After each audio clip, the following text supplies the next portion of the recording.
Hi, good morning. Good afternoon, good evening. Yes, same to you. Good afternoon here. Well, I won't keep you for too long, but wanted to get into the trilogy and your music and talk a little and learn a little bit about you and just talk some heavy metal as well. Perfect. Sounds good.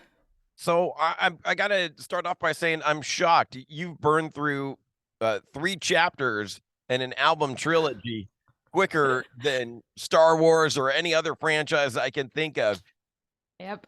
I mean, you must have gone in with this fully thought out before you even recorded chapter one Monarchy. You must have had the whole thing all plotted out, right?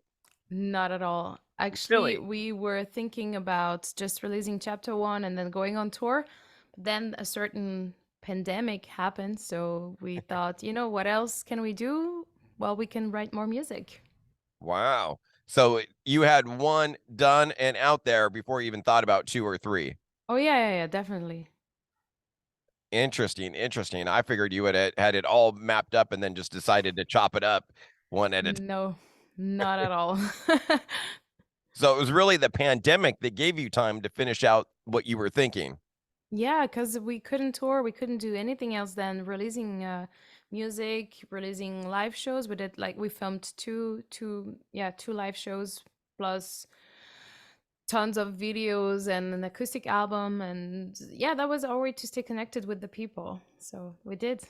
Wow. So the monarchy was already done, what, probably 2019, even before the Mm, pandemic happened. yeah. And we had a tour planned, and we thought, oh my God, this is such a perfect plan. We have an album. We released it at the very beginning of a tour, and then that's a perfect way to start. And then the pandemic happened, and we still released this album, and we thought, well, that's an album that's gonna fly under the radar. But turned out people were at home and listened to a lot of music, so we were lucky enough to have a lot of support and to gather a fan base around this album. And then how quickly into the pandemic did you start working on chapter two? Oh, that's a good question. um I think just a few months after we released the first album, because we released the first record in March, and then we released an acoustic album at the end of the same year. But by the time we released that one, I think we were already preparing the second one, because we released it in October the year after. So I think we recorded around the beginning of 2021 and we released it at the end. I think it was like the timeline was like that. Interesting, interesting. And then you probably got to go back out on the road at some point, 21, 22. Wow, 21, I think we played 3 shows, which is not a lot.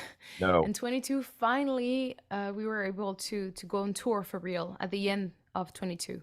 So that was quite an experience, because we had 2.5 albums out. And then when did you start working on Downfall then? When you got home from the road? No, before, because actually we released the first single in October 22, and we played already 2 songs of this record during that tour and released a new video after the tour. So we recorded chapter 3, I think around April 22. We were writing it at the beginning of 22, so yeah. Love it. Love the album. Love how quickly this trilogy is unfolded. And got my fingers and toes crossed. Any chance of coming to the US to play? Thanks. Yeah, I mean, at this point, I try to stop creating expectations with people, because uh, it's difficult for a new band to get to the US. Sure. Um, because when you've never been there, people don't know like how many people will come to see you, if you're gonna sell any tickets. So it's difficult to convince people to take you on tour with them. But I mean, we're playing Prog Power this year, which is Okay. already something really, really cool. We're going Yeah. to Atlanta, and there is a small chance that we may have more shows, but I don't want to create too many expectations, because I've done that before and I regret Yeah. it. Don't want to jinx yourself. You don't want to No, get all hyped up and then it doesn't happen. Just take yeah, it as it comes. yep. Well, fingers crossed for you. And looking outside of the band, you also have a side project, the Darkside of the Moon project. Yes. Tell me about that. That's that's kind of the most random story. Um, that and random, and that ended up in something pretty serious actually, because I met Feuerschwanz in 2020 when they asked me to sing on their song Ding. Mhm. um so I recorded for them, and then we met when we filmed the music video, and we we got along super well, and we stayed in touch. And then at some point, both Ding from Feuerschwanz featuring me and Unstoppable from Ad Infinitum were about to reach 1 million views on YouTube. And I randomly, spontaneously texted Hans, and I was like, hey, the first one who reaches the million wins. And he's like, yeah, wins what? I'm like, I don't know. And he's like, wins a dare or something, like, I dare you to do this. And Ding from Feuerschwanz reached the million first. And he was like, okay, I win. So what you need to do is record song with me. And it was the cover of Jenny of Old Stones from Game of Thrones. Mhm. And when we did that, I think he showed it to Feuerschwan's management, who showed it to Napalm, and Napalm was like, hey, this is cool, how about an album? And we're like, I guess we're a band now. Well, you almost did that with Ad Infinitum. I mean, that wasn't a band to start with either, but you made that happen. Yeah, I was, when I started writing songs for Ad Infinitum, I just wanted to release an EP.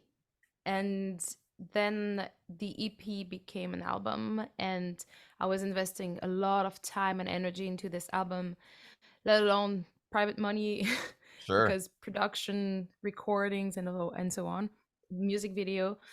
And I was like, there's so much effort put into this, and I love it so much that I don't really want to just put it out there and then nothing happens. So I was like, I really want to play those songs live, but I don't want to have hired guns who don't really care about the music. So I wanted to have bandmates and Sure. to be a band and to have people who care about what we're doing. So that's how it got from a solo project to a band where it's now everyone's baby.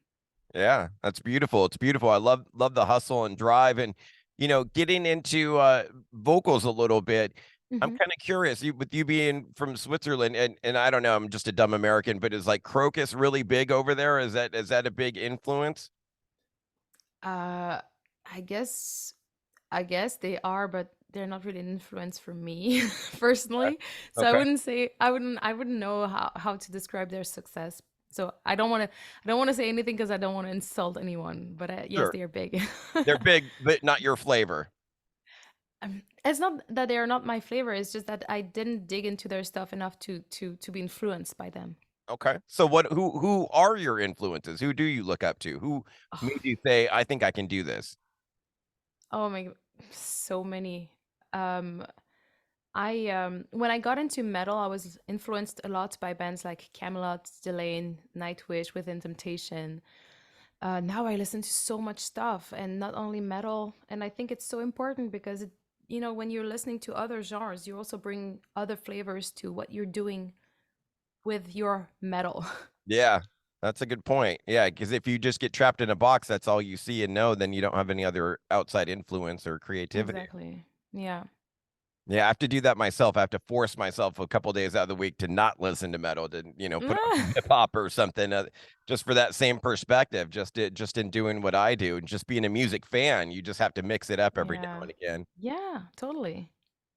One band I do have to get into with you, because we're an old school radio station. We do a feature called Mandatory Metallica, where we play a Uh-huh. bunch of Metallica and kind of celebrate them All as right. kind of the kings of metal. And Yeah. curious, your relationship with them. Are you a Metallica fan? When did you I like discover? Metallica. Oh, I think I discovered Metallica a long time ago with Nothing Else Matters, like 99% of the world population. Uh, but I like their songs a lot. My favorite song is The Unforgiven, Ah, and I would love to see them live.